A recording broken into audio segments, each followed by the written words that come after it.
everyone. Welcome to an episode of Aria's More Than One video series, where we go inside the different nationalities and culture of the AAPI community. It is important for all of us to understand the Asian American Pacific Islander are not just one homogeneous group. In fact, there are so many different nationalities and languages spoken by our 17,000 ARIA members.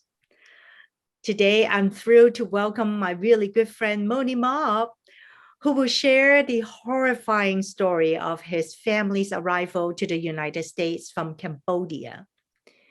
We are also going to learn how Cambodian-American differ from many of more affluent Asian communities that we've seen in the US.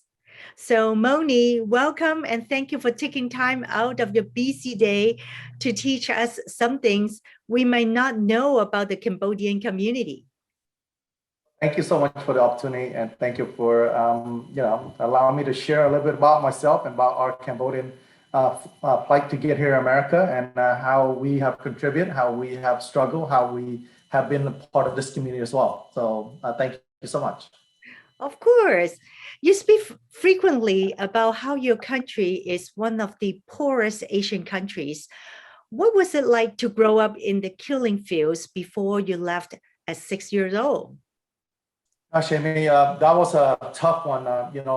And I was born in 1972. That's when this literally the start of the Khmer Rouge, which is the Cambodian Communist Party, taking over the country. And during the 6 years of my life, too many people were slaughtered. So as a child, I lived in a small village in a little shack with 4 stilts above ground, with no running water or electricity or plumbing or anything that we have that's here, like in the United States of America, and just a typical home. So at night or during the daytime, I had to work all day, helping my parents wherever I could, where they were working out in the farm for the Communist Party all day long.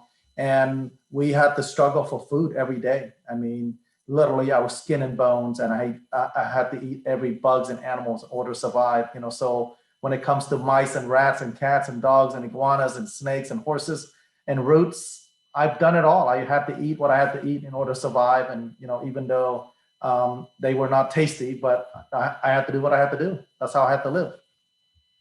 And I also remember you share your experience about, one of the kids, they're so hungry, right? And come bite you on your chest. Yes. Yeah. When I was 5 years old, we were all, a bunch of boys and girls were all sitting in a circle in a mass tent on dirt floor. And we're just waiting for some adults to put some food in the middle of the circle. And so we waited and waited and waited, and finally someone did. And as the food came in, we all devoured it so quickly. Like within a matter of seconds, it was completely gone. So we were all still hungry, waiting for some more food. So the second round, as they were putting the food, as the food was about to run out, I dumped the rest of it into my bowl. And one kid jumped up, got so mad at me, and latched onto me and bit me so hard that I had a 2-inch bite mark on the right side of my chest right now as we speak. I remember blood gushing everywhere, and I was crying so hard. I was just hoping someone would come and rescue me and help me or Band-Aid me, but no one did. So that's one of my greatest memories of my life that I had to go through. My goodness, it must be tough. Can you share the story of how you flee? Yeah, so pretty much in 1978, when the Vietnamese army came into Cambodia to fight against the Communist Party, we were all given an opportunity pretty much to escape. My parents somehow found each other. My father went missing for a long time, somehow found each other when I was 6.5 years old. So I don't remember as much, but I remember just fleeing in the middle of the night, walking with thousands of other refugees. And as a child, all I could think of was stepping on a landmine and blowing up myself to pieces, because still today, Cambodia still has the 3rd most landmines planted in the world, still today. But as a child, all I could think about was stepping on landmines. But we walked for miles and miles. We stopped at many stops, and people getting shot and maimed. There were dead bodies all over the place. I'll never forget in the middle of the night where I had to step over a dead body stuck to a twig or a big branch in the middle of the stream. and I stepped over the body and crossed the river in order to make to the other side. And eventually we made it to, we crossed the border to Thailand, where we entered into the United Nations refugee camps. And that's how we were, a long time coming, but we were given permission to come to the United States later on, about 5 years later. Wow, it must be tough. I've heard your story a few times, Mony, and each time I can't help but crying. What was it like coming to and then living in Taipei? Yeah, so like I said, I lived the 4 years in the refugee camps in Thailand, and then got migrated to the Philippines, where I hunt for food every day in a tropical forest at the age of 9.5 years old. And at the age of 10, I came to the United States of America in Tempe, Arizona. It was tough, you know.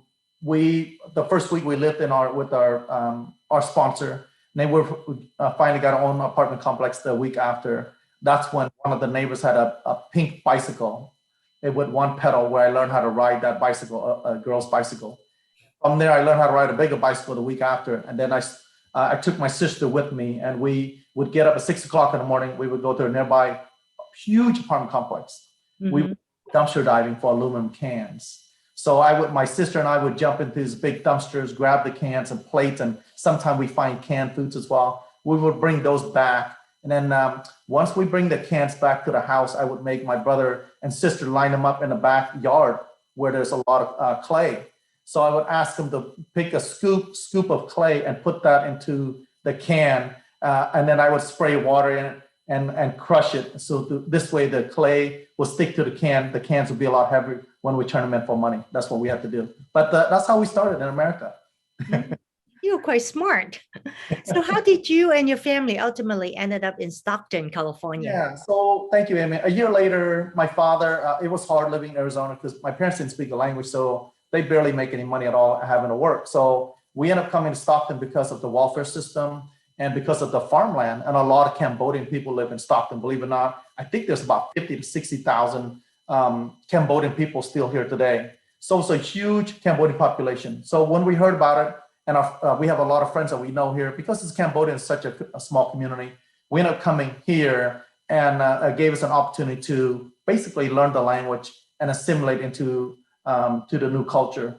And those of us who are immigrants who come to the United States, is two greatest difficulties we have to go through. One is learn the language, and two is learn the culture, right? So once we adapt, once we're in our own community, it gave us an opportunity to, to take the time to learn and assimilate into this new country. Okay. While many of the Asian culture benefited from a focus on education, right? You have seen the Cambodian culture showcase itself in the US differently. So some of the largest Cambodian communities are in agriculture centers. Why is it like that?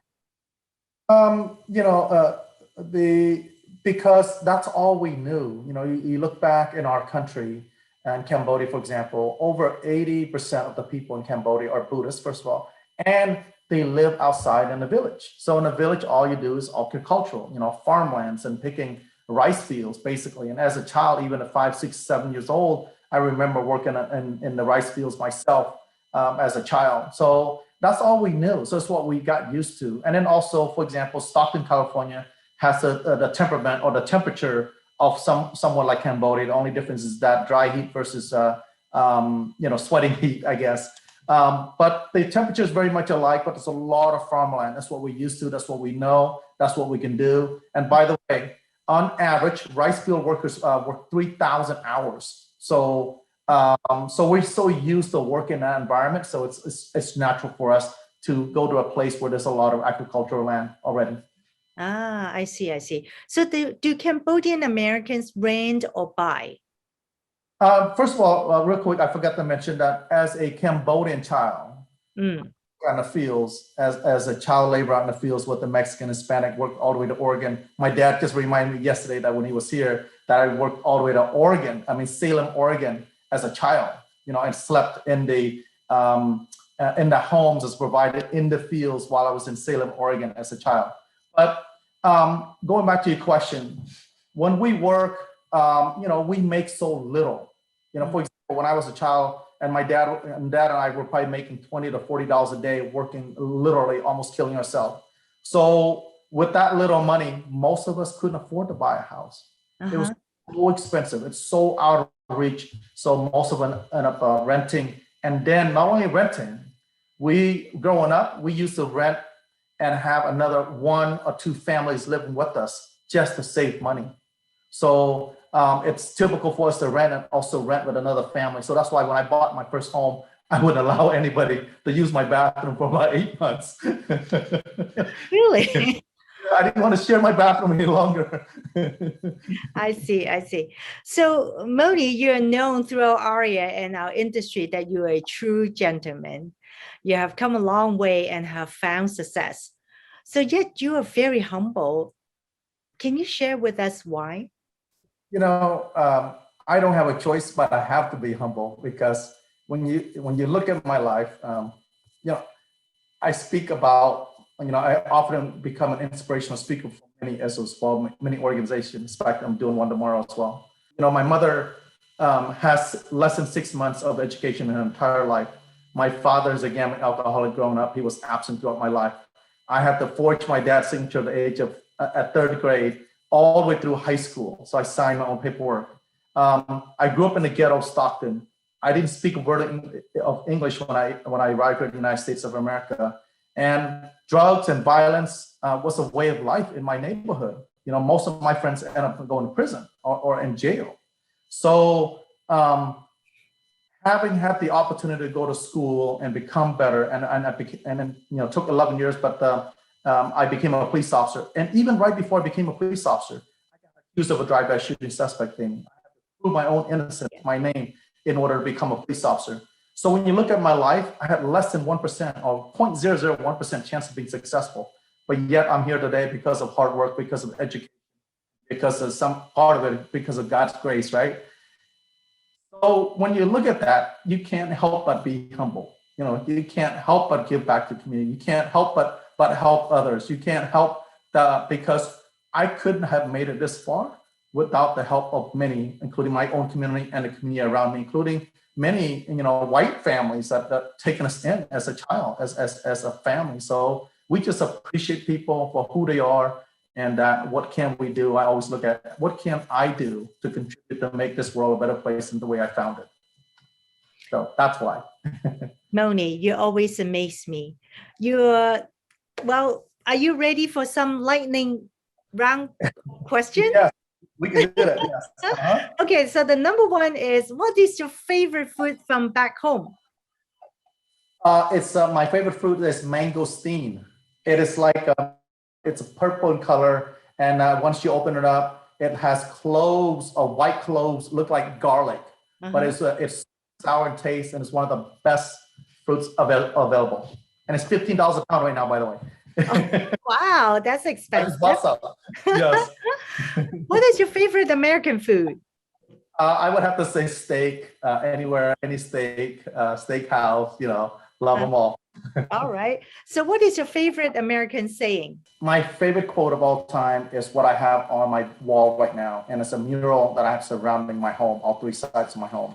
It says that do things for other people, not because of who they are or what you can expect in return, but because of who you are. So yeah, my favorite school is St. Mary's College. Go Gales. And St. Mary's College surely have transformed my life. From where I was to where I am right now. I'm truly grateful for St. Mary's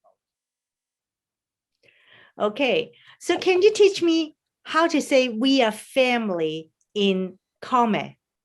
In Khmer, yes, we are family means or the sayings that យើងជាគ្រួសារជាមួយគ្នា Wait, that's a little bit too long. Can you do it again? You ready? យើង យើង ជា គ្រួសារ គ្រួសារ Yes, that's true. Yeah, យើងជាគ្រួសារ We are family. យើងជាគ្រួសារ Yes. All right. So Mony, thank you so much for your time. You're just remarkable. You're such a remarkable person. You know, we all owe you a debt of gratitude for sharing your story. You have also reminded us that each subculture in our AAPI community is so different. So thank you so much, Mony. And thank you so much, Amy, and thank you for Arya for allowing me to share my story with all of you, and particularly a little bit more information about Cambodian American. We do exist. We're a small sector of this community, of this country, but we do exist. So thank you for allowing me to share that with you. Mẫu tất tỉnh. I was just saying in Cantonese that you are amazing. Oh. And mẫu tất tỉnh means you're just amazing. So thank you so much, and you have a great day, everyone.